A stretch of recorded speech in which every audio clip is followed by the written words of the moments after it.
Good rising, good rising, good rising. Welcome to the Indigo Room. And, I'm your host, Sydney Chase. I'm back. And today we are discussing, as I promised, Resurrection by Neville Goddard. And we want to talk about, I want my blessing. I want it now. And it's the power of imagination. So come on in the room. The power of your imagination. Come on in the room. We're back. And I had a crazy week. And hi, Linda. I look refreshed, I hope, better than I did on Wednesday night. Good rising, Amira. Good rising. Welcome, welcome, welcome. The Good Rising, Resurrection Neville edition today. Barb, good rising. Hi. Good rising. I feel a lot better. I got some sleep, much needed sleep. Can you hear me good? I hope all my bells and whistles are working properly because, I didn't check everything. Mercury's in retrograde. So I just want to make sure that that's working. I am drinking out of my Indigo Room mug this morning. See, it says love on one side, joy on the other. And I'm going to troll you with it. I'm going to troll you with my mug. Mm-hmm.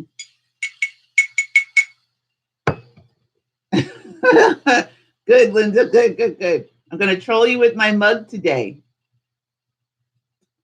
Did you get yours? I got mine. I think Amira has hers. Linda has hers. Quite delicious drinking out of it, too. Oh, I forgot to bring. Oh, no. And I'm going to troll you with my water glass because it has my power words on it. I have to make it bigger, I think. So when I drink out of it, my power words are on the glass. And then my power words, they're on the glass, but my power words are also on my water container because I have a bigger stickers. They're bigger. And you can take the stickers and put them on your water and put it on your glass. Because if you can't write it on your glass, you can stick it on your glass. Mm-hmm. Thank you, love, peace, joy, wealth, and health. Ooh, that tastes delicious. So I'm drinking water. I'm drinking my tea in the morning. This is how we do. I had to do that this week because this week was the week from hell. It was absolutely unbelievable. But I made it through, and here I am, still alive. I don't know how, but I am still alive. So welcome to Why Haven't I Purchased This Mug Yet? Says me to me. I don't know, but you might want to go get your mug over there on the indigoroom.org website. Mm-hmm. And it comes pretty quickly. All right, so today we're discussing Resurrection, which we didn't do Wednesday night, so we're doing it today. And yes, I made it. I made it through. Hallelujah. God is good. Can I just tell you, though? I'm going to tell you. Because, I have issues with the back, and I'm on the dock. I'm on the dock. I'm on the dock. Like, this is where everything goes out. Everything goes out. And it is crazy. It's freaking crazy. But I made it through this week because I used my I am statements. Because as long as I was moving, I was good. It was when you stand still that, everything starts to fall apart. And it's 10 hours of standing. You get 30 minutes for lunch, 2 15-minute breaks. And I told you that the place is like a football field, several football fields, not just one football field. Big. It's like 18,000 football fields. Huge. Okay, I'm exaggerating, but that's how big it is. It's humongous. I think it takes up all of Staten Island on that side of Staten Island. And um, when you stop, for me anyway, when I stop moving, that's when all like everything just shuts down. I'm like, ah, I feel everything. I feel the pain. So, in order for me to get through this week, there's a whole lot of stuff I'm going to tell you guys eventually. But right now, all I can say is, in order for me to get through this week, I had to use my I am statement. That was it. So, because you can't use earphones, you can't listen to music while you're, in the middle of this thingamajiggy that you're doing, this work that you're doing. Okay, where am I looking? I'm trying to figure out where I'm looking. Am I looking at you guys? Do you see me? Am I looking directly at your face, or am I looking at your face when I look over here? Because I feel like I'm looking away from you. I just want to make sure that I'm looking at you when I'm talking. All right. So if I'm looking up at the camera like this, am I looking away from you, or am I looking at you when I'm looking at like I'm looking like right here? Which way? Do you see me? Am I looking directly at you this way? You're looking at you this way. I'm looking at you this way on this side. Okay, cool. Because I didn't,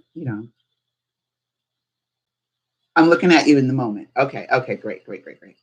So, anyway, the thing that got me through, two powerful statements. And I told you that I use these all the time, especially when I'm having wicky wacky times, because there are moments, in the day, in this long 10-hour day. I have 3 days off, thank God. Thank you, God. In this long 10-hour day that, your mind wanders and you want to beat people up. You do. You want to cause physical harm to individuals and to the boxes. You just want to kick boxes. You just want to kick boxes. You know when they say kick rocks? You just want to kick boxes, So, and I had to call in Sacred Flame. I'm going to talk about that in another video, but Sacred Flame is something that I use quite a bit. And so I had to call in Sacred Flame. I'm standing there. I'm like, oh, Sacred Flame, you need to be here right now, right? Because I can't sage. I don't have no sage. I don't have no smoke, which I have to burn. But I am the resurrection and the life. That one, I use I am the resurrection and the life. And I am the presence filling my world with perfection this day. Interchangeably. So I would say one, I am the resurrection and the life, and the other one, right back to back. And that's how I made it through this week. Otherwise, I would just be like everybody else that was there complaining and, going into the dark space. There's a lot of darkness in this particular place, a lot. And so I had to call light in. And I had to, Amira, it's probably like, where you work on your dock, you're in the water. I'm not in the water. I'm not at the water, but there's a lot of darkness there. So I had to call on light. I had to call light in. Light. I think that's the reason why I'm there right now, is because I had to call in. I'm calling in light. I don't know if there's anybody else that's doing it, but I had to put some light in that place for real. And call on my I am consciousness all day long. That's what I had to do all day long, every day. And come home, and I was so tired I didn't even get to do my meditation at night. And I'm rolling out in the morning, so I'm doing it on the bus, putting headphones on, and I'm meditating on the bus while I'm on my way to work. But that to me is probably the reason why I'm there. It can't be any other reason. I don't know what the other reason is. I've searched. And I got that this morning because I was like, what is the reason that I am here? Because clearly this is not for me. I'm not cut out for this. Clearly I'm not cut out. And that's what it was. That was what I got from my meditation this morning. So Anyway, I'm just telling you that if you happen to be in a place of darkness where there's no light, and I'm not talking about just, physical light from the window. When there's no light in a place of darkness, you have to become the light. All right? So I just want you all to understand that. You have to you are the light, and you have to make sure that you call in sacred flame, that you call in all the light so that you can get through this day. Because if you don't, you'll come home and you'll be wicky wacky as all get out. Don't get me wrong. I didn't say I wasn't wicky wacky, because somebody almost, caught some hands.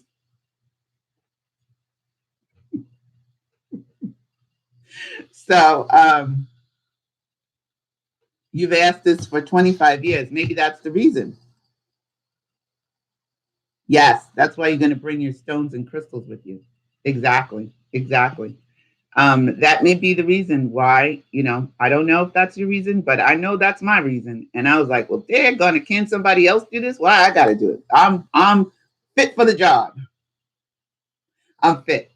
And so even though I had issues with the back, I was a little concerned about that. I had to pay attention to my mind talk. What is your mind talk? What are you saying to yourself as you move through the day? So we're going to talk about that. We're going to read this, this particular section of the resurrection. And I want you to start thinking about the mind talk that you are saying to yourself as you move throughout your day. I know that it's a lot of work. You got a lot of things you got to figure out. You got a lot. Listen, I know I have to get up at 4 a.m. to get to the job and do my 7:15 to 5:45 shift. I mean, I don't have to, but that's what I'm saying. That's what I'm doing right now. That's where I'm at right now. That's what's happening. So they're in all of that, in all of this, minutia, in all of the wiki wacky that you may be experiencing with your own job. And maybe this is why I'm here, because I've never had a job like this before. Never in my life have I had a job like this before, where I am insane. Literally insane.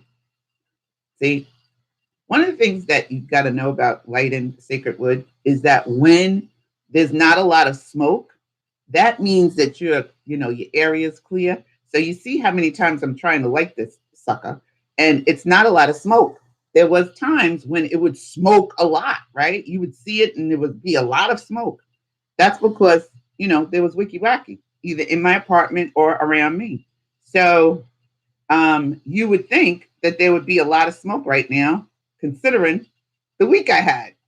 However, there's not. So I'm pretty clear. And that's a good thing. That's good to know. There we go. There's a little bit. It'll go out very, very quickly. But anyway, so we're going to talk about that today. And we're going to, just want to give you guys some smoke. Here you go. I got to keep light in it. So it's going to go out in a minute because there's not really that much to clear anymore. So burn as much as possible. I like it the way it smells anyway. Hey, Sharon. Hi, Sharon. Welcome. So we're going to go over chapter 23 today, this morning, this rising, this new day. Yeah, I'm a little wiki wacky. Got my mug. Wendy's in the house. Another childhood friend of mine. Oh my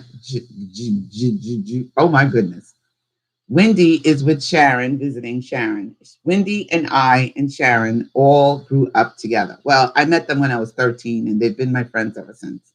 So I haven't seen Wendy in a long time. Hi, Wendy. Hi. Good rising, Janice. Hi. And so everybody say hi to Wendy. Give Wendy a hello, in the chat. And we're going to be doing the power of imagination. And this is in the book, Resurrection. If you haven't gotten your book, I've been telling you to get it a billion times. Get the book. Um, yes, it is nice to have close friends. Listen, if you are my friend, I very rarely get rid of my friends. Okay, very rarely. I keep friends. That's what a Taurus does. We keep friends. I feel anyway.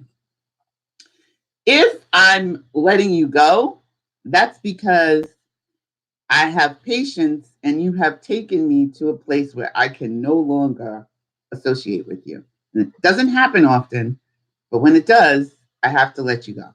So some of my friends I've had since I was 13, 18, for a very long time, and they're still my friends today. And there are very few that I've actually had to let go. It's very few, but there's a couple that I'm like, yeah, okay, bye. Yeah, we can't. No, we're done. But it takes me a long time for that to happen. Anyway, so we're on chapter 23 and we're on page 125. I want everyone also to give a big thumbs up to my moderator, Linda Patrick, and she is freaking awesome. She reminded me this today that we last night she texted me and reminded me that we were going back an hour because I'd have been here at 10 a.m. Just saying. So thank you, Linda. Big thumbs up to Linda. Everybody put a little thumbs up in the chat for Linda. We love you. Men claim that a true judgment must conform to the external reality to which it relates. This means that if I, while imprisoned, suggest to myself that I am free and succeed in believing that I am free, it is true that I believe in my freedom. But how does it follow that I am free, for I may be the victim of illusion? But because of my own experiences, I have come to believe in so many strange things that I see little reason to doubt the truth of things that are beyond my experience. The ancient teachers warned us not to judge from appearances because the truth need not conform to the external reality to which it relates. They claimed that we bore false witness if we imagined evil against another. That no matter how real our belief appears to be, how truly it conforms to the external reality to which it relates, if it does not make free the one from whom we hold the belief, it is untrue and therefore a false judgment. We are called upon to deny the evidence of our senses. Okay? We're called upon to deny the evidence of our senses and to imagine as true of our neighbor that which makes him free. So one of the things I just want to say to you is, say you're having some wicky wacky stuff going on with one of your friends, right? Like I have had.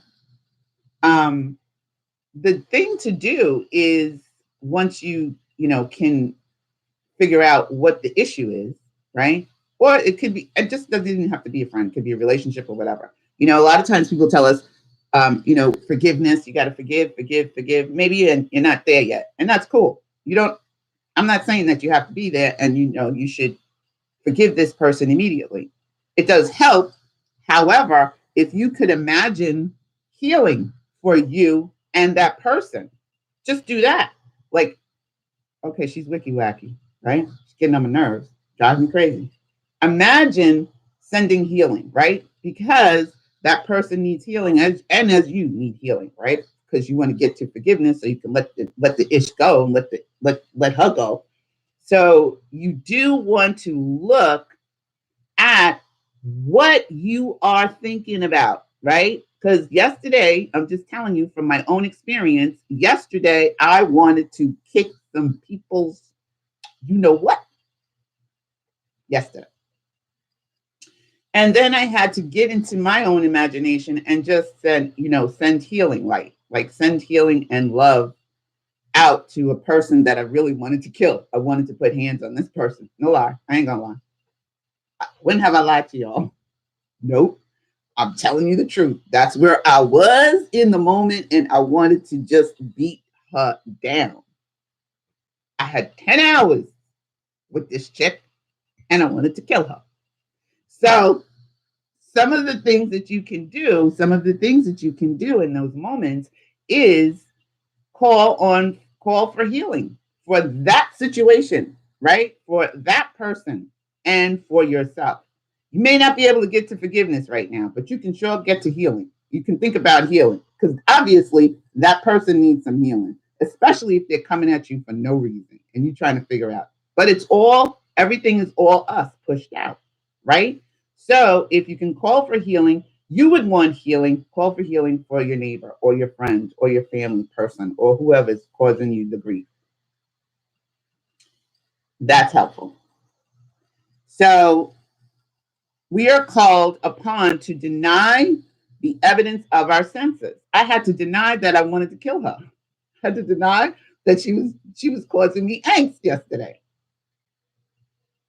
So, and to imagine as true of our neighbor that which makes him free. You would want freedom. Imagine that for the person who's causing, the problem.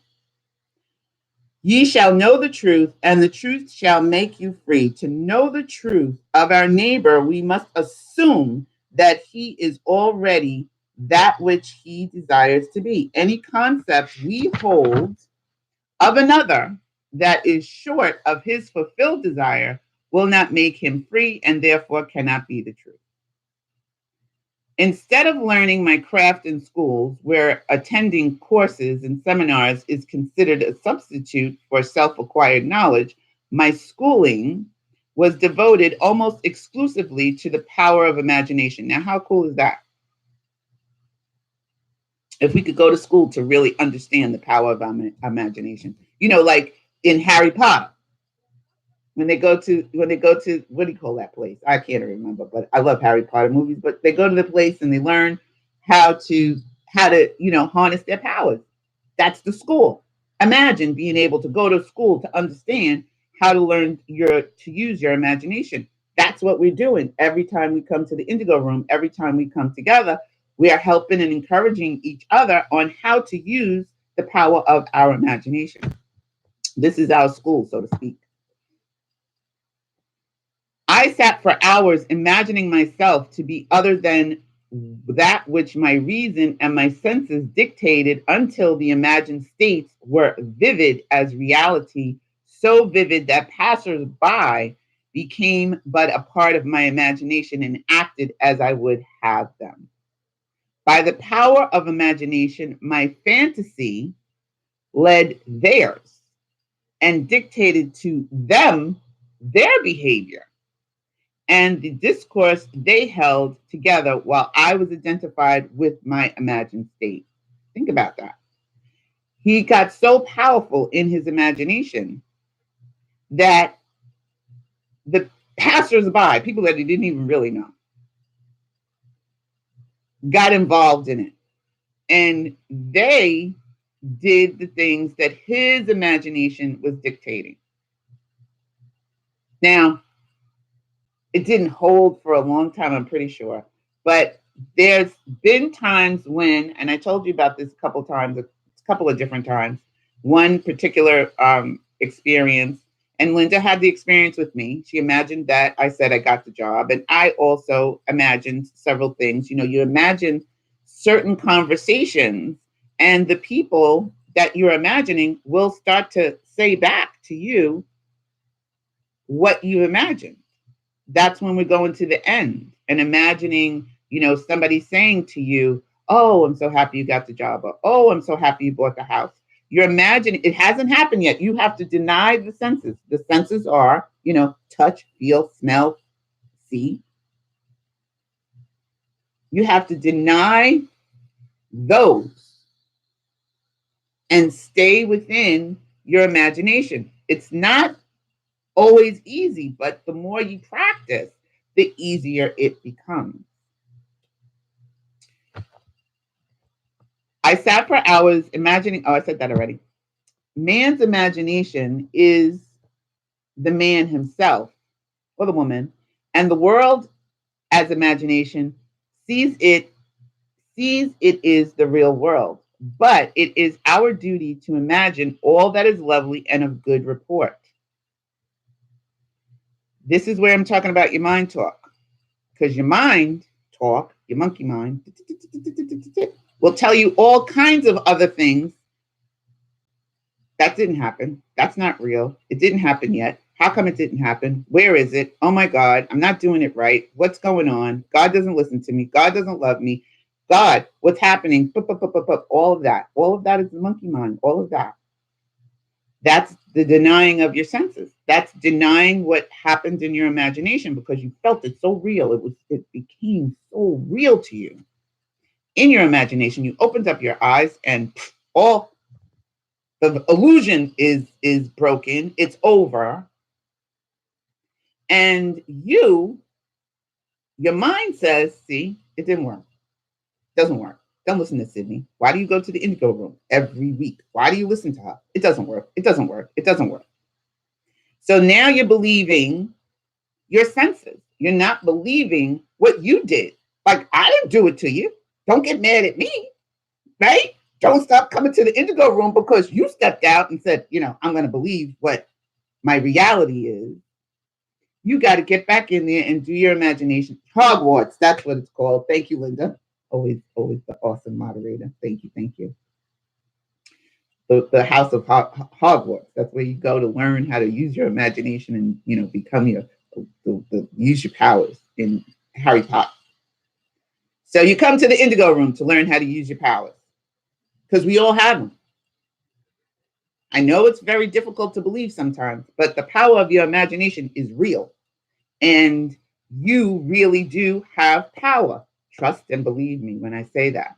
You're using it, whether you're using it either consciously or unconsciously, knowingly or unknowingly, but you are using it. Isn't it better to learn how to use it? To learn how to use the power of your imagination so that you get to start experiencing the things that you want to experience. That is what we do here every week. That is why I come here every week. To help you, help me. It helps me too. To help you and help me so that we can use the power of our imagination and start bringing stuff in. We're going to talk about the vision board too today. The meditation of the Lord seeth not as man seeth, for man looketh upon the outward appearance, but the Lord, the law, anytime you see Lord, you could always substitute law for Lord, Lord, looketh upon the heart. As a man thinketh in his heart, so is he. And I know that doesn't even make sense. Hey, Jackie, good rising, good afternoon. Still sending love from London. We love you too. Your heart, you say, people say, well, I think with my mind, I think with my brain, I don't think with my heart. Your heart is a thinking, feeling organ, contrary to what you've been told. Your heart knows the truth. Your mind doesn't always know the truth. Your mind will get you to believe the outer senses all of the time. Like yesterday, this week, my body was hurting. I told y'all on Wednesday, I was tired. My tired was tired, okay? And I had to keep saying to myself, I am rejuvenated. I am invigorated. I am powerful. Like I had to really get in there and do some work all day. And today is Sunday. I made it through and my body does not feel as bad as I thought it was going to feel. I mean, there was things I did. I did my stretches. I got in the tub. Every night I sat in the tub of Epsom salt, hot water. I laid on my heating pad and did my stretches. Took a little aspirin because I don't do Tylenol. Took a little aspirin or ibuprofen. And that helped me. But I'm going to tell you what helped me even more. And that was what I was thinking here in this mind. Because my mind wanted to go to, girl, you are tired. Girl, what are you doing? Girl, you are tired. You are doing too much. You're hurting. So my mind wanted to go there. I'm doing my show. So my mind, I am uh in my mind going, this is crazy. What am I doing here? Why am I here? This is nuts. But my thoughts were, I'm strong. I'm powerful. I can do this. I can do this. I can move through this. So I had to stop believing what my body was feeling and what my mind was sensing, all the senses. I had to stop believing that. In that moment, every day, I had to stop believing what my senses were telling me. And that was how I was able to move through. So even though your senses are saying to you, oh, your body hurts, oh, you don't have this, or you don't have enough, you can't stand in agreement with that. You have to stand in agreement with what you have done in your imagination already. That's what you have to do. Hey, Katrina. Hi.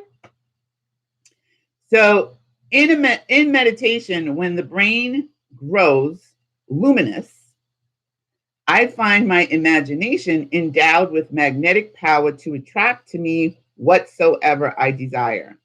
Desire is the power imagination uses to fashion life about me as I fashion it within myself. I first desire to see a certain person or scene, and then I look as though I were seeing that which I want to see. And the imagined state becomes objectively real. I desire to hear, and then I listen as though I were hearing, and the imagined voice speaks that which I dictate as though it had initiated the message. I could give you many examples to prove my arguments, to prove that these imagined states do become physical realities. But I know that my examples will awaken in all who have not met the like or who have not inclined towards my arguments a most natural incredulity. Nevertheless, experience has convinced me of the truth of the statement. He calleth those things which be not as though they were. That's in Romans 4:17. You can look it up in your Bible. Listen, if you're a Christian, an atheist, a Baptist, a Muslim, a Jew, Jewish person, Hebrew, this will work for you as well. You don't have to be a certain religion. You don't have to be, oh, well, Sydney, she's talking about the Bible, so it's not going to work for me. The Bible is not the kind of text that we were taught to believe. It's not a Christian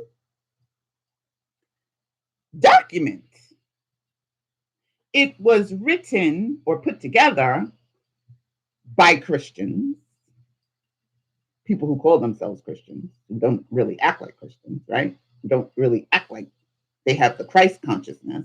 The Christ consciousness is for everybody. It has nothing to do with your religion. Okay, so I'm just going to put that out there. If you look in your Bible or get a Bible or go online and look at it, Romans 4:17, he calleth those things which be not as though they were. That is what faith is. Doesn't matter what your religion is, faith is faith. You could have faith about sitting in this chair. I have faith that this chair is holding me up right now. Thank goodness. I have faith that the sun is shining. I have faith that this computer's working. I have faith that my mug is going to stay the way it is and hold the mug. I'm trolling you. The mug is going to stay and hold my drink. That's faith. The faith is that when I plug in the light's going to come on. That's faith. Okay? So you don't need to be a religious person to have faith. Trust and believe. Faith is just knowing that the thing is going to work. You're calling those things that be not as though they were. That's what faith is. You have a feeling. You have a gut feeling. You have a reaction. You have a knowing about something. You don't have to be religious to have a knowing. And you don't have to be spiritual to have a knowing. You don't have to be anything what people call you to have a knowing. It's inherent in each one of us. But do we use it? That's the key. By this method, I'm sorry, for I have in intense meditation called things that were not seen. That means they're not seen by anybody else except him in his imagination, as though they were. And the unseen not only became seen, but eventually became physical reality. That's where I say this whole fake it till you make it crap doesn't work for me. Because, I mean, it may work for others, it doesn't work for me. Because you're not really believing it, you're just faking it. So if you go into your imagination is not fake, it is real. It just hasn't manifested in 3D yet, but it's real in 4D. It's real in 5D. And when we were in those realms, before we got here, before we made the choice to come here, it was instant manifestation. You thought a thing, it showed up. Boom. I need money. I need this. I want to go here. I want to go there. Like my guide showed me, right? I said, well, how come stuff doesn't show up that quickly? Because when you think a thought in other realms, it pops up immediately. That's why they're very mindful.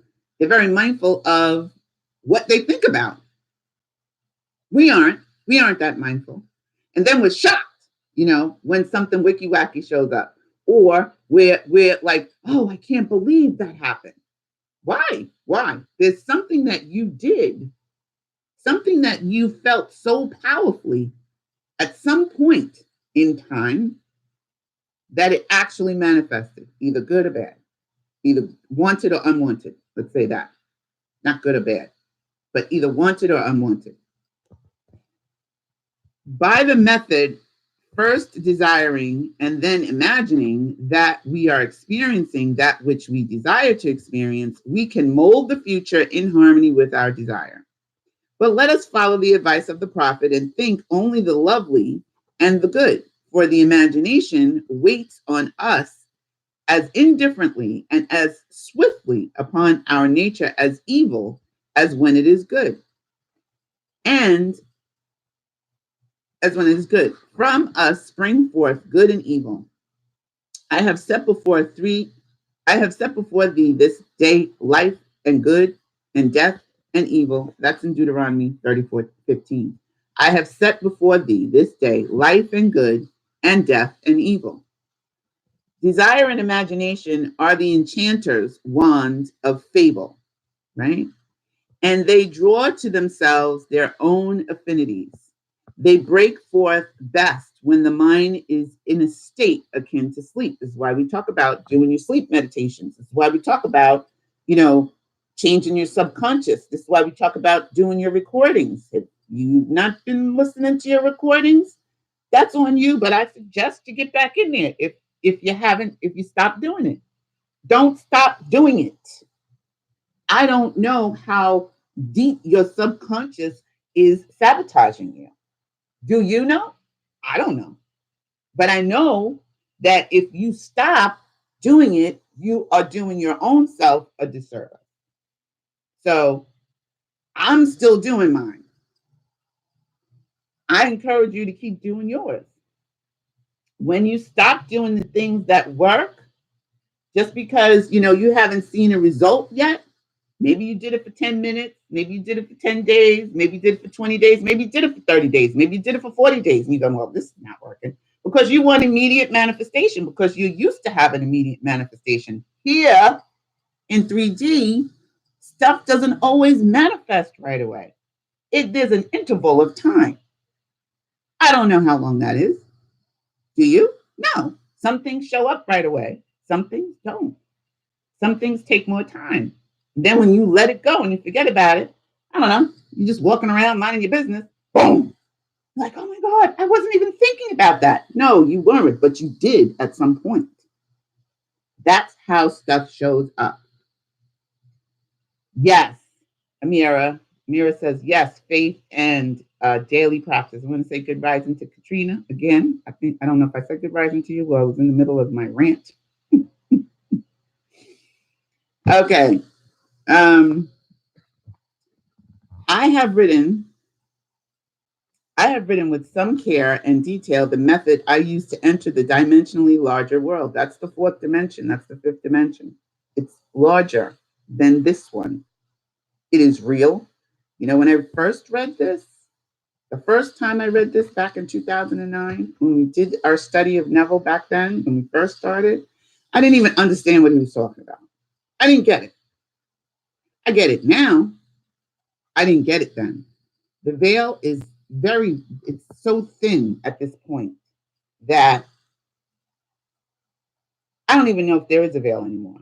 But it's so thin that now you can enter that dimension.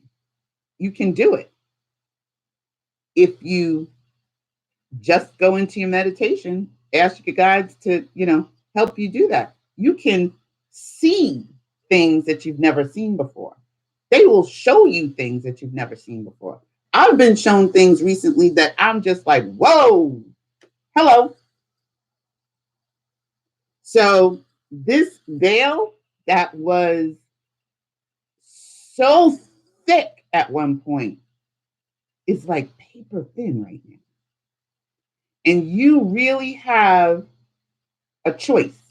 Do you stay here in 3D and just live in 3D? And that's okay, that's up to you. Or do you go and break through with the Christ consciousness, with what was told to us in the Bible? Because it's not the way we were taught and move through and see the things and know the things and begin to understand the things that you thought were only meant for Christ Jesus. You have to have the Christ consciousness. That doesn't mean you're a Christian. It doesn't mean anything. It just means that he showed us first, right? He did it. We can do those things too. He said, these things and more shall you do. Period.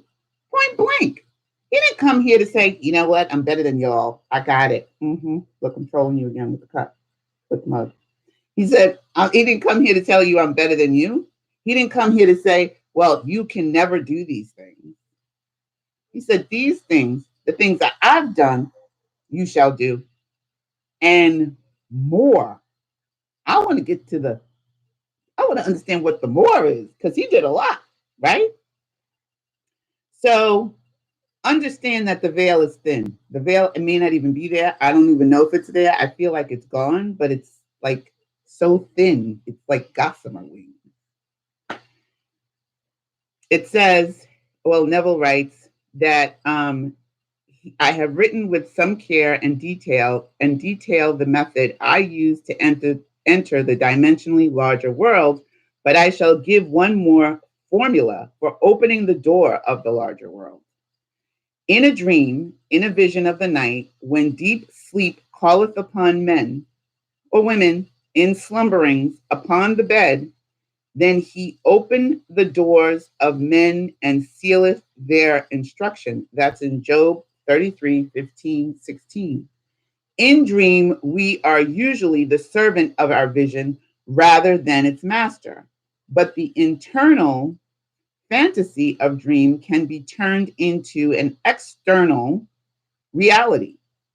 In dream, as in meditation, we slip from this world into a dimensionally larger world. And I know that the forms in dreams are not flat two-dimensional images, which modern psychologists believe them to be. They are substantial realities of the dimensionally larger world, and I can lay hold of them. I have discovered that if I surprise myself dreaming, I can lay hold of any inanimate stationary form of the dream, a chair, a table, a stairway, a tree, and command myself to awake. At the command to awake, while firmly holding on to the object of the dream, I am pulled through myself with the distinct feeling of awakening from dream. I awaken in another sphere, holding the object of my dream, to find that I am no longer the servant of my vision, but its master. This is talking about lucid dreaming. For I am fully conscious and in control of the movements of my attention. And if you don't know what lucid dreaming is, Google it, look it up. Um, it is in this fully conscious state, when we are in control of the direction of thought, that we call things that are not seen as though they were. In this state, we call things by wishing and assuming the feeling of our wish fulfilled. Unlike the world of three dimensions, where there is an interval between our assumption and its fulfillment, in the dimensionally larger world, there is an immediate realization of our assumption. That's what I was talking about. You think a thought, boom. It's like instantaneous. And I know that to be true because when I died and I, had my experience, my near-death experience, it was a death experience, I call it. It wasn't near-death, it was a death experience. It was an immediate thought. Stuff just showed up immediately. So when we cross, into this new dimension, you can do it. You don't have to die to do it, is what I'm trying to tell you. You don't have to die to do it. That's on me. I happen to do that on occasion. That's what I was told, right? I do that on purpose. It's like a reset button for me. Snap out of it, kiddo. Snap out of it. But you don't have to die to have that experience, is what I'm saying. Your physical body doesn't have to die to have that experience. Unlike the world of three dimensions, where there's an interval between our assumption and its fulfillment, in the dimensionally larger world, there is an immediate realization of our assumption. The external reality instantly mirrors our assumption. Here, there is no need to wait for months till the harvest. We look again as though we saw, and lo and behold, the fields are already white to harvest. In this dimensionally larger world, ye shall not need to fight. Set yourselves, stand ye still, and see the salvation of the law within you. That's in Chronicles 20:17.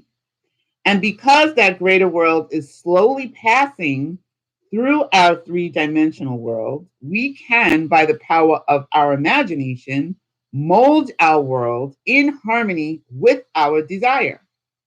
Look as though you saw, because you did. Listen as though you heard, because you did. Stretch forth your imaginary hand as though you touched, because you did. And your assumptions will harden into fact. To those who believe that a true judgment must conform to the external reality to which it relates, this would be foolish and a stumbling block. But I preach and practice the fixing in consciousness of that which man desires to realize. Experience convinces me that fixed attitudes of mind which do not conform to the external reality to which they relate, and are therefore called imaginary, things which are not, will nevertheless bring to naught things that are. Did you understand what that meant? I hope so. If not, I'll come back and we'll go over it. I do not wish to write a book of wonders, but rather to turn man's mind to the one and only reality that the ancient teachers worshipped as God. All that was said of God was in reality said of man's consciousness. So we may say that according as it is written, he that glorified, let him glory in his own consciousness. Amira said, good stuff. No man needs help, no woman needs help to direct him in the application of this law of consciousness. I am is the self-definition of the absolute, the root out of which everything grows. I am the vine. What is your answer to the external question, who am I? Think about that. What is your answer to the external question, who am I? Usually we go to, well, I'm a teacher, I'm a mom, I'm a sister, I'm a this, I'm a builder, I'm a worker, I'm a dock ship worker, I'm a dock worker, you go to all these external things, right? When somebody says, when you ask yourself the question, who am I? You go to a lot of external things. You don't look here. Who are you? Who are you really? When you go into your meditation, ask that question. Ask your guides that question. I asked my guides that question years ago, and they told me who I was, and I didn't believe them. I was like, y'all are nuts. I can't walk around saying that I'm who you say I am. That's insane. However, I've found recently, again, or within the last couple of years or so, I said again, I asked the question, who am I? And they pretty point blank, well, the light went out. All right, we'll leave it. They pretty point blank said, again, what, you didn't believe us the first time? It's still the same, it hasn't changed. And knowing that now, I trust what they said. Okay, we got the light back. So ask who you are. Figure that out. Ask your self and your higher self. You can't get to your guides. Ask your higher self. Your higher self knows. Your higher self is living fourth dimensionally. It's alive, hovering right in here, right with you. Ask, who am I? Your answer determines the part you play in the world's drama. Your answer, that is, your concept of self, need not conform to the external reality to which it relates. Because when I found out who I was, it didn't conform to the external reality of my reality. I was like, are y'all insane? I can't even deal with these guides anymore. They're nuts.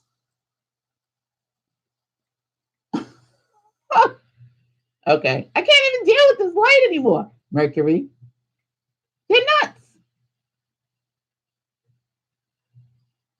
Because it didn't conform to the external reality that I was experiencing in my world.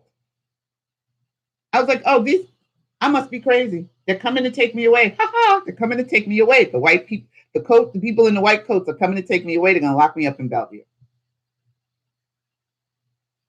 Now, it's not my business to tell you who you are. It's your business to find out who you are. And it's not my business to tell you what they told me about me either. Only some people are privy to that. Only a couple. And the reason is because they are part of the reason why I'm here in the planet today. So find out who you are. Ask the question. Your answer, okay, I'm sorry. This great truth is revealed in the statement, let the weak say, I am strong. And that's Joel 3:10. Look back over the good resolutions with which many past New Year's are encumbered.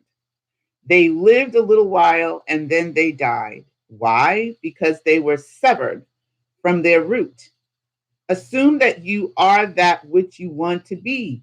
Experience in imagination what you would experience in the flesh were you already that which you want to be. Remain faithful. Faith, again, faith with the cup, faith with the chair. Remain faithful to your assumption. The reason it doesn't work is because you didn't remain faithful to your own assumption, whatever it was that you were assuming. That's why you can say, where's my blessing? I want my blessing now. What's happening, God? How come? Where is it? I want to know. I want to know. You did not remain faithful to your own imagining. You let it die. You said, oh, it can't be. You allowed your mind, you stood in agreement with your senses. You stood in agreement with what is happening on the outside, not with what you did on the inside, because you don't believe it. You have doubt, you have fear, you have worry. So if you stand in agreement with what you did, you stand in agreement and remain faithful, like a wife supposed to, and a husband. They said, I'm going to remain faithful to each other. Then, one goes off and does something crazy. That's not remaining faithful to the marriage. And I believe that is what the Bible is teaching us. When we two become one, right? The Father, the Son, actually the three, become one, and you must remain faithful to the one that you married, to your idea, your desire, and your thought, and your feeling. Your feelings and your thoughts equal your vibration, and they marry and become one. And then that is what's objectified in your reality. And when you divorce it or you abort it, you're the one that lets it go, not God. So look back over your resolutions, and why did they die? Because they were severed from their root. Experience in imagination what you would experience in the flesh, were you already that which you would to be. Remain faithful to your assumption so that you define yourself as that which you have assumed. Things have no life if they are severed from their roots. And our consciousness, our I amness, is the root of all that springs in our world. If ye believe that I am not he, ye shall die in your sins. John 8:24. That is, if I do not believe that I am already that which I desire to be, then I remain as I am and die in my present concept of self. It's not like, what everybody, all Christians want you to understand. It's not the case.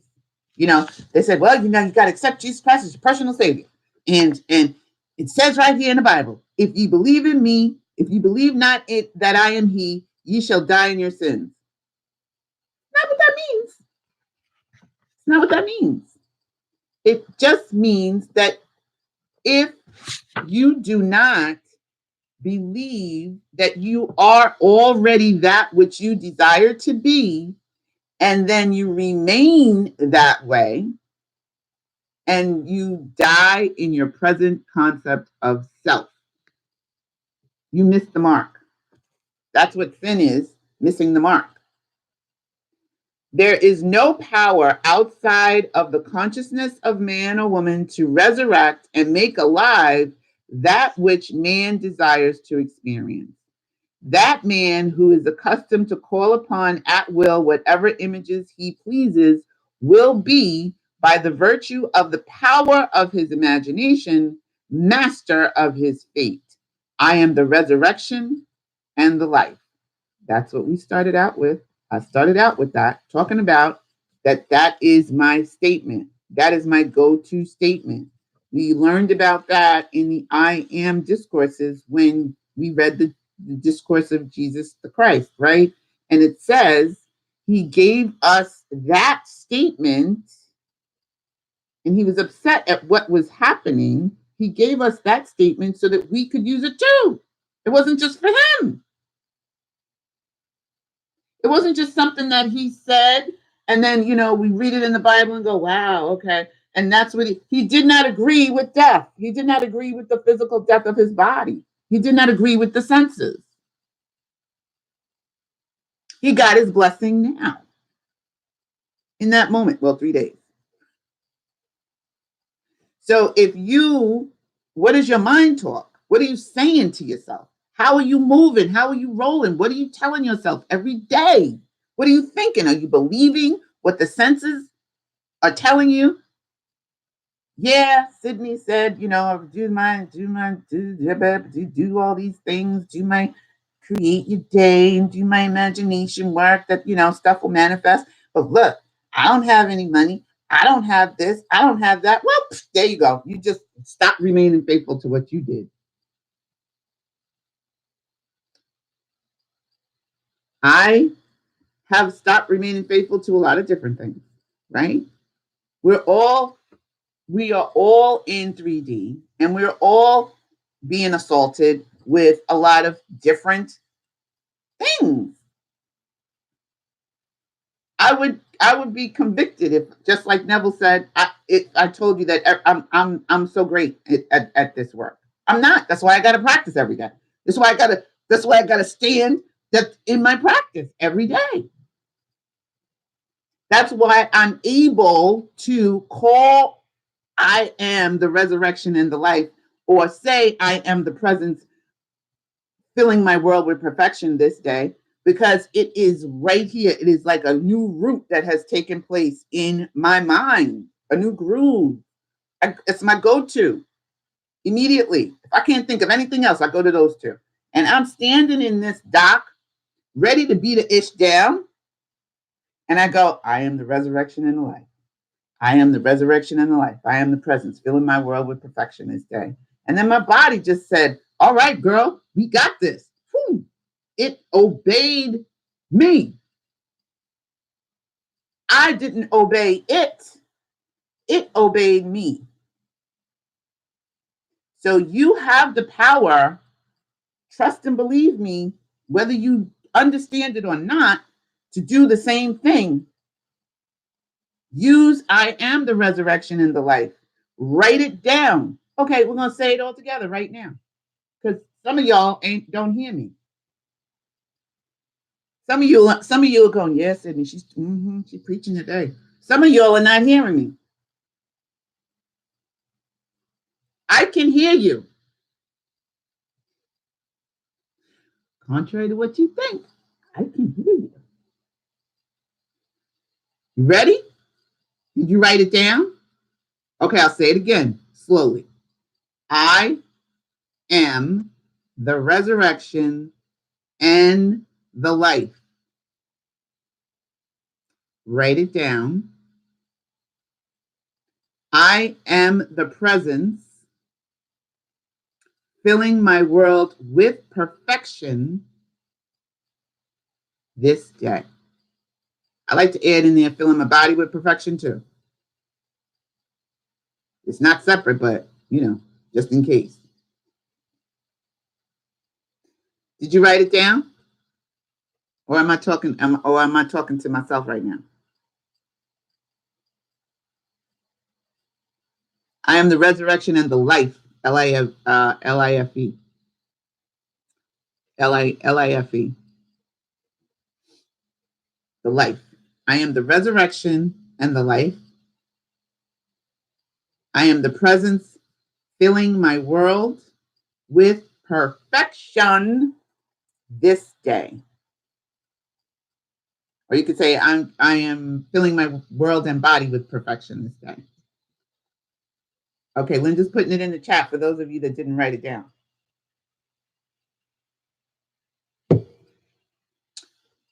Okay, ready?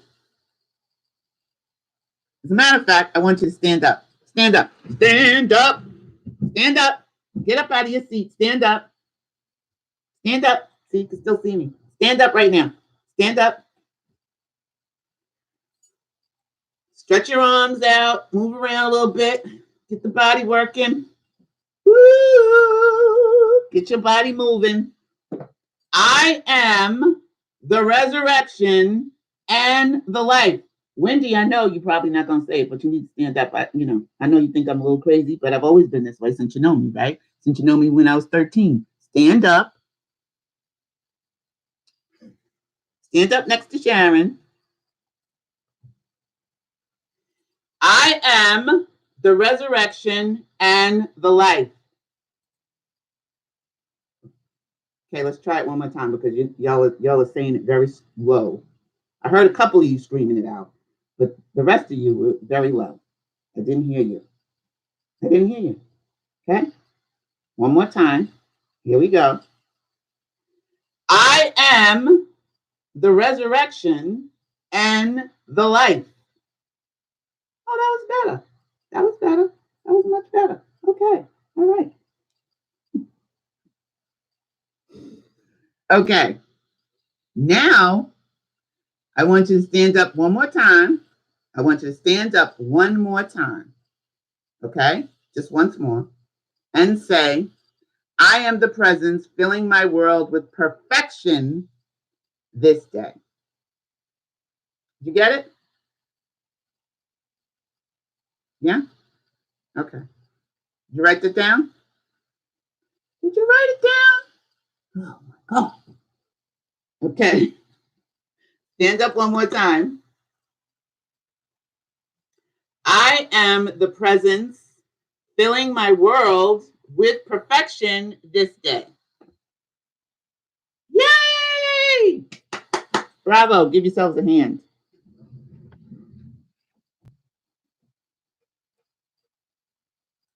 Okay, who did it? Put a 1 in the chat. If you didn't do it, don't put nothing in the chat.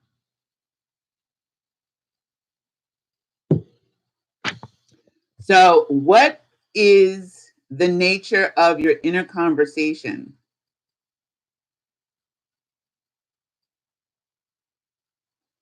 Linda, Amira, Barb. I kind of figured I heard y'all. I heard y'all. I heard you. I did. What is the nature of your inner conversation? This is something I need you all to just start asking yourselves and start, catching yourselves. Barb says she catches herself. Linda says she catches herself much quicker now than she used to. Yay, Janice. Janice did it. Woohoo! All right. So you catching yourself quicker now.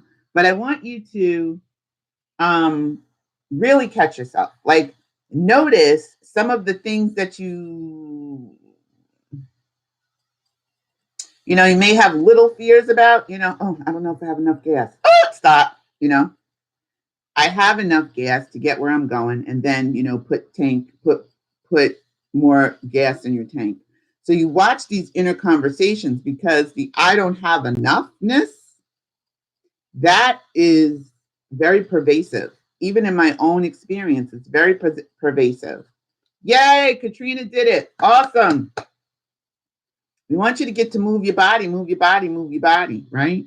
Move your body around, Even if you're in some sort of pain, you want to move what you can and say those statements as many times as possible, And maybe you can't move your body, maybe you can't stand up, but where you are at, where you are in the moment, you can say those I am statements and say them over and over and be more powerful in your thought process. I want you to look at your vision boards this week. Really, really take a look at your vision boards this week that you wrote down, that you created when we did our vision board statements and our vision board activity. I want you to look at your vision board and really, really make sure that what you put on those is exactly what you want. That it's exactly what you want. Because sometimes you think that you want a thing, and then you really find out that, it's really not what you want. And so you're really not giving any power to it. You're really not giving any love to it. And then you wonder why stuff is not manifesting the way you would like. So take a look at your vision board. Do a check.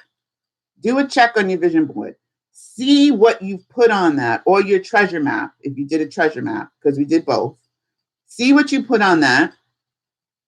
And really ask yourself, is this really what I want? Maybe it's just you put on there, I want a new job. I don't know.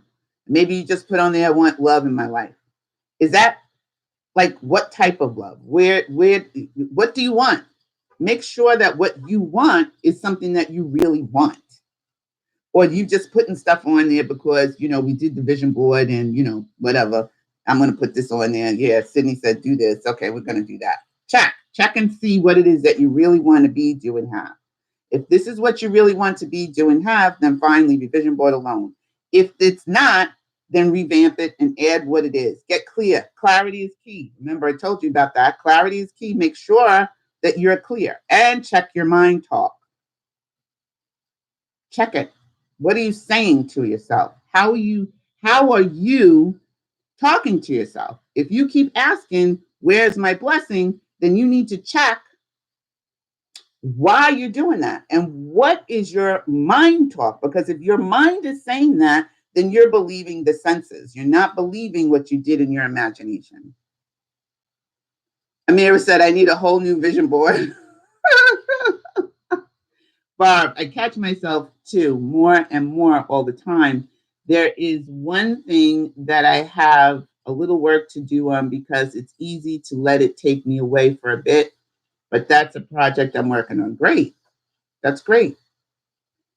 Barb said, I love my vision board and I do adjust it, add to it, etc. Awesome. Good. Because, what you thought you may wanted when you first did it may not really be what you want. So you want to get clarity on that. And every mind gets, now every mind, think about this, every mind, every person gets what they're in agreement with. So if you're in agreement with lack, because you don't see the abundance that has manifested yet, even though you did it in your imagination. And when I'm saying abundance, I'm talking about, right in this particular case, money. If you're believing in lack and you don't believe in the money that you did, that you created, that you touched, that you felt, then you're standing in agreement with lack. You're not standing in agreement with what you did in your imagination. You're not standing in agreement with your God self, your God consciousness, your Christ consciousness, your higher dimension, your higher self. You're not standing in agreement. You have broke the agreement. You broke the covenant. You let it go. So check and see what you're agreeing to. Because even in the Bible, it says when two or more are gathered in agreement, it is done. So if your thought and your feeling are not in agreement, it's not done. So you got to get your thought and your feeling in agreement. And then you have to stay there and remain faithful. Don't divorce it. Don't pull it out by the root. And how do you divorce it? Every time you come out of your imagination, you go, well, where is it? It didn't happen yet. The longer you do that, the longer it's going to take. Linda said, I had a 4-hour round trip on Saturday, and boy, my mind was wandering to imagine what ifs. Had to stop that stuff and catch myself from going to the what ifs. Yes, because the what ifs will take you right on out. Jackie Sinclair said she's standing. It will take you right on out. Yay, Jackie.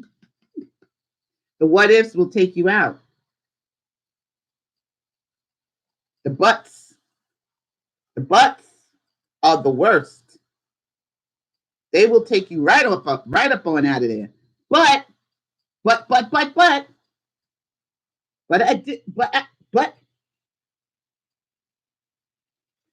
talking about it to others before the manifestation has happened yet, especially if people do not get what you're doing, will take you out. If you're not solid in what you created in your imagination, talking about it to others who can't really help you will take you out. That's why coaching, and that's why having a coach is a good idea, because you have someone, or staying with a group, that is of like mind, because you have someone who is going to help you with that. You have somebody that you can talk to, that you can reach out to. And if you don't have a coach, then make sure it's a friend or somebody who's doing this type of work who will understand what the heck you're talking about. Because what's going to happen is their doubt will seep in to you. And then you will say, well, you know what? It doesn't work. And you'll believe the senses before you believe what's going on in your own wonderful human imagination. You'll believe that. That's like when Jesus talked and he healed people and he told them, do not go and say anything to anybody, lest you lose the blessing, basically.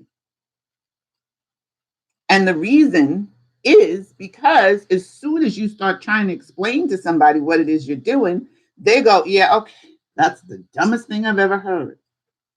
That doesn't work. Oh, yeah, well, I know about manifestation. I heard about it, but it works sometimes. It doesn't work. It's just, and it will take you right up out of there. Have you ever thought about doing something and then you go tell your friend, oh, I'm getting ready to start a business. And then the friend starts giving you all kinds of reasons why it won't work. And the next thing you know, you're saying to yourself, well, it probably won't work. What was I thinking? And then boom, your dream is over, done, finished, dying on the vine. You let it go. So trust yourself. Trust the process. And understand that some things will manifest quickly. Some things will manifest right away. And some things will take time. That does not mean that it's not working. It just means that we are in 3D. And in 3D, there is the interval of time. Period. Point blank. And be glad that there's an interval of time, because if things were manifesting the way they were when we were in 4D, and the way our thoughts are immediate, we'd have so much chaos and confusion in the world right now, in our own spaces right now, that you would not even be able to contain it. Imagine yesterday when I'm thinking about kicking this person's behind, what would have manifested if my thoughts were immediate. So clear up your thoughts, look at your mind talk, check your vision boards, see what you put down there. And if you need to tweak it, you need to revise it, do that. Your treasure map, do that. Remember to revise your day. Remember to, yeah, it's a lot of work. Yes, it is. It's a lot of work. Yes, it is. But it's fun work and it works for you. Remember that your I am statements are powerful. Figure out an I am statement that you can use. I love those two. I engroove them in my brain. So now when I have wiki wacky moments, they come right in. They're like warriors. I am the resurrection and life. Then I can't see anything. I can't even see you. I don't even know you right now. Like she was trying to talk to me. I couldn't even hear her. I'm the resurrection and the life. That's where I am. I'm in the Christ consciousness at this moment. Be mindful. So, yay, Jackie said, I did it, standing. She has a delay because she's in London listening to us over there in the UK. And so this is what you need to check. Check the nature of your consciousness. I mean, your mind talk. What are you in agreement with? Because every time you agree with the senses, you're denying the Christ or the Christ consciousness. Remember when Jesus said, they denied me. He's talking about his own senses. His own senses denied him 3 times. Who do you say I am? Right? And he's talking about Peter. Peter denied him 3 times. Peter is part of his consciousness. His own consciousness denied him. His senses, I'm sorry. So his own senses, his own consciousness. He believed what was going on in the external. Denied me 3 times. And the cock crows 3 times. You shall deny me. It's your own consciousness denying you. It's your own thought process. It's your own wiki wackiness that's denying you. Every time you step out of your imagination and you look around and you believe the senses, you're denying the truth of who you really are. So get in the process of not believing the report of the senses. Touch, feel, smell, think. Touch, feel, smell, hear, taste. Get in the business of listening to the good report that you're receiving from your imagination. The good report, the thing that puts a smile on your face when you go into your imagination. Think on those things. Bring your awareness back to those things, even in the middle of pain, even in the middle of confusion and wicky wackness, even in the middle of darkness. Be the light. Be the light. Okay, so that's the end of our Neville Goddard Power of Imagination that we didn't do on Wednesday and we did today. And I want to thank you all for being here. Barb, Amira, Katrina, Janice, Jackie, Sharon, Wendy, and did I miss anybody? I think I got everybody. Yeah, it looks like I got everybody. And if I didn't, I'm sorry, you didn't type, so I can't read your name. But thank you for being here. And thank you to all the new subscribers who have subscribed to the Indigo Room. We appreciate you. And if you find something in your experience that you would like to share with the Indigo Room, send me an email at theindigoroom2@gmail.com. Also, again, mugs are in. Get yours. We got mine. If you haven't gotten a mug, get your mug. And I want you all to have a great day. There's coaching available if you need a coach. I'm the coach. Just be coachable. Even if you're not coachable, I'll still coach you. But you can check all of that information on the indigoroom.org website. Today, finally, Susan's blog is going up. Yay! And we have a guest coming on Tuesday, November 5th. That's Robin S. She's coming on the show. And, then Wednesday, I'm going to do better. Wednesday, we'll be doing the I Am Discourses. I may be a little bit late, but hang in there. I may have to start at 8:30 instead of 8, depending on what time I get home and what's going on. Because, I would have been there 10 hours. So, just bear with me. I'm going to do my best to get here by 8 o'clock. But, we may wind up doing only 30 minutes. I may still have my flak jacket on top of it. What time on Tuesday? 7 o'clock, 7 p.m. Sorry, Linda. Thank you. 7 p.m. Eastern time. We'll be here on Tuesday to chat with our friend, Robin S., and that's Indigo Room Conversations. And I'm thinking about putting up a new show, The Good News Report.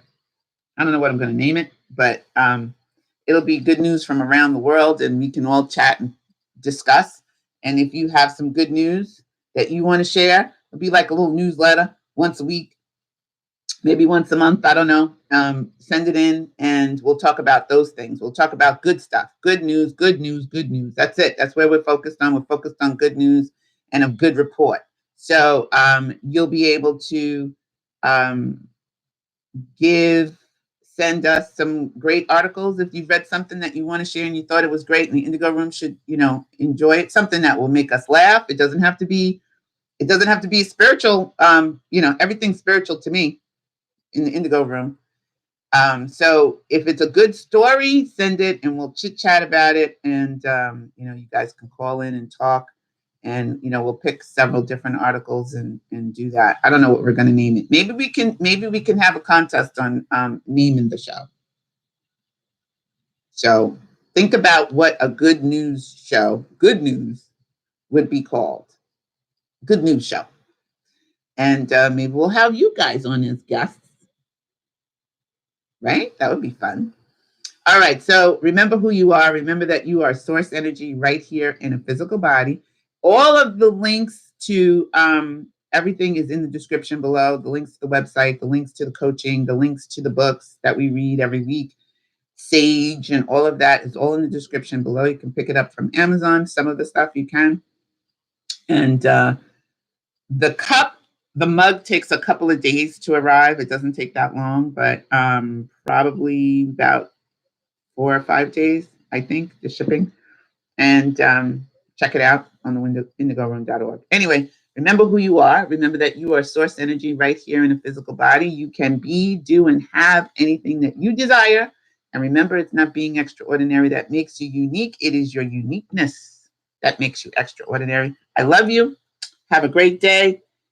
Enjoy the rest of your weekend. My weekend starts today. Yay! Bye, everybody. Janice. I will listen to this for more understanding and take healthy notes for learning. Good, Janice. Hello in Maryland. Love you all. Have a great day. Oh, Linda said, oh yeah, the Indigo Room email is theindigoroom2@gmail.com. Peace. Love you. Bye.